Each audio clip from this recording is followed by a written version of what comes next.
Sometime this week, you will walk into your home, feel a slight chill, and gently turn a dial on your wall. Within minutes, invisible currents of warm air will fill the room, and you will completely forget about the freezing world outside. To you, winter is a seasonal aesthetic. It's heavy coats, hot drinks, and snow framed safely through a double-paned window. But for 99% of human history, winter wasn't a season. It was a yearly apocalypse. It was a ruthless, white monster that arrived every 12 months to systematically hunt down the weak, the old, and the unprepared. For over 300,000 years, every single one of your ancestors looked toward the coming winter not with excitement, but with genuine, paralyzing terror. They didn't have insulated walls. They didn't have global supply chains bringing fresh fruit in January. So how did a naked, tropical ape, a species that evolved under the scorching sun of East Africa, manage to survive temperatures that could freeze human blood in minutes? The answer is far more brutal and far more ingenious than you've been led to believe. Let's start with the hard truth about our biology. We are, evolutionarily speaking, built for the heat. We have no thick fur. We have no layers of blubber. If you strip away modern technology, a human being is one of the worst equipped mammals on Earth to handle a freeze. When the Great Ice Age gripped the planet, massive glaciers advanced, swallowing forests and turning continents into barren, frozen tundras. Moving north meant entering a kill zone. Our eyes couldn't track prey in blinding blizzards, and our skin offered zero protection against frostbite. Yet, our ancestors didn't just survive, they conquered the ice. And they did it with a weapon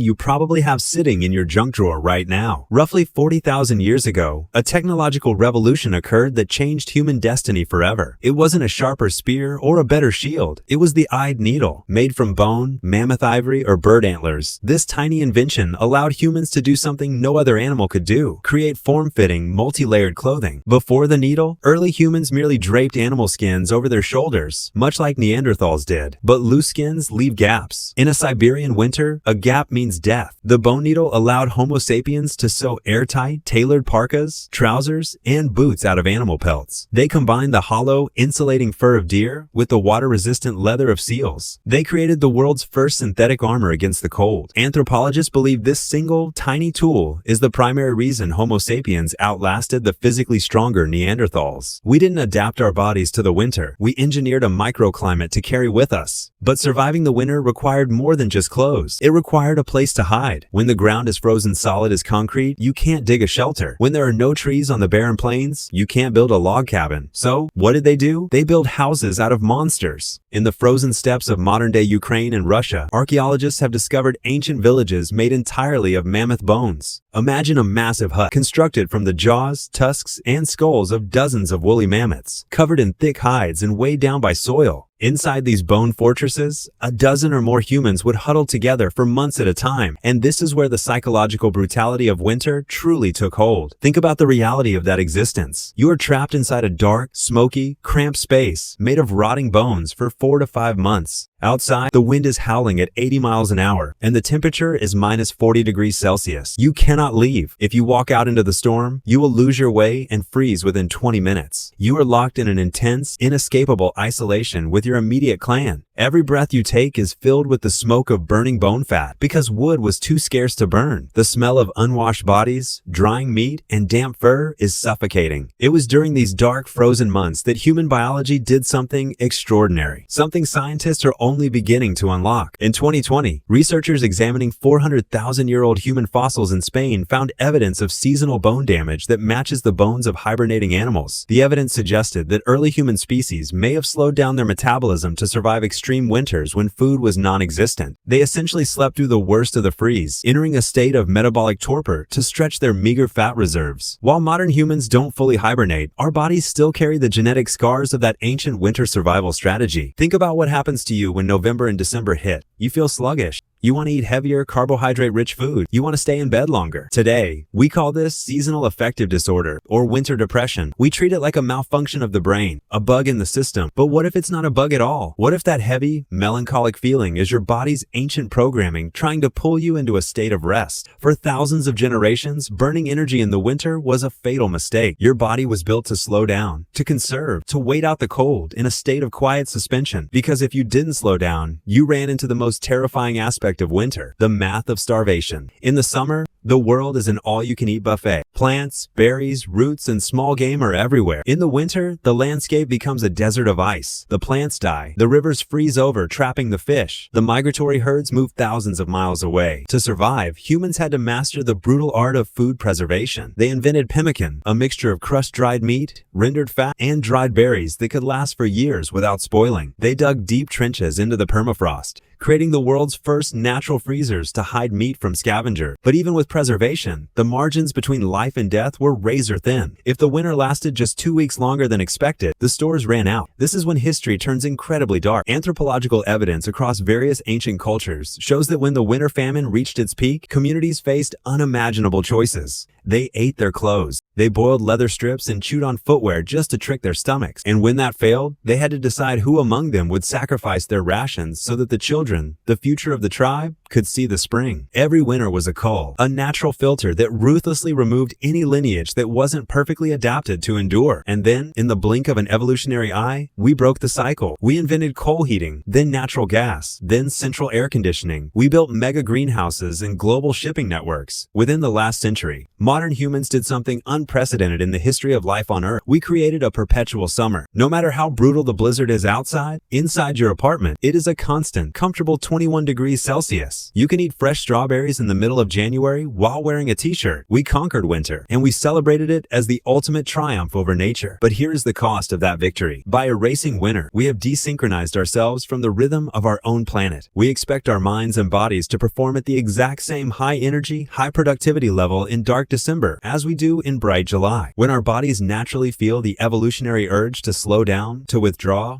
and to rest, we fight it. We pump ourselves full of caffeine. We turn up the artificial lights, and we force ourselves to work 9 to 5, pretending the snow outside doesn't exist. We have medicalized a natural human state, turning a brilliant evolutionary survival mechanism into a psychological disorder. The next time you look out the window at a freezing winter night, don't just see the cold. Think about the unbroken chain of survivors who came before you. Think of the men and women who sat huddled in huts made of mammoth bones, shivering in the dark, listening to the ice crack outside. Think of the hands that carefully stitched heavy furs together with needles of bone, desperately trying to keep their children warm. They endured the unimaginable brutality of the frost so that you could stand here today, casually adjusting a thermostat with the tip of your finger. We traded the seasonal rhythm of our ancestors for a life of permanent comfort. We won the war against winter, but in doing so, we forgot the profound, quiet wisdom of the dark and the beautiful, brutal resilience that made us human in the first place.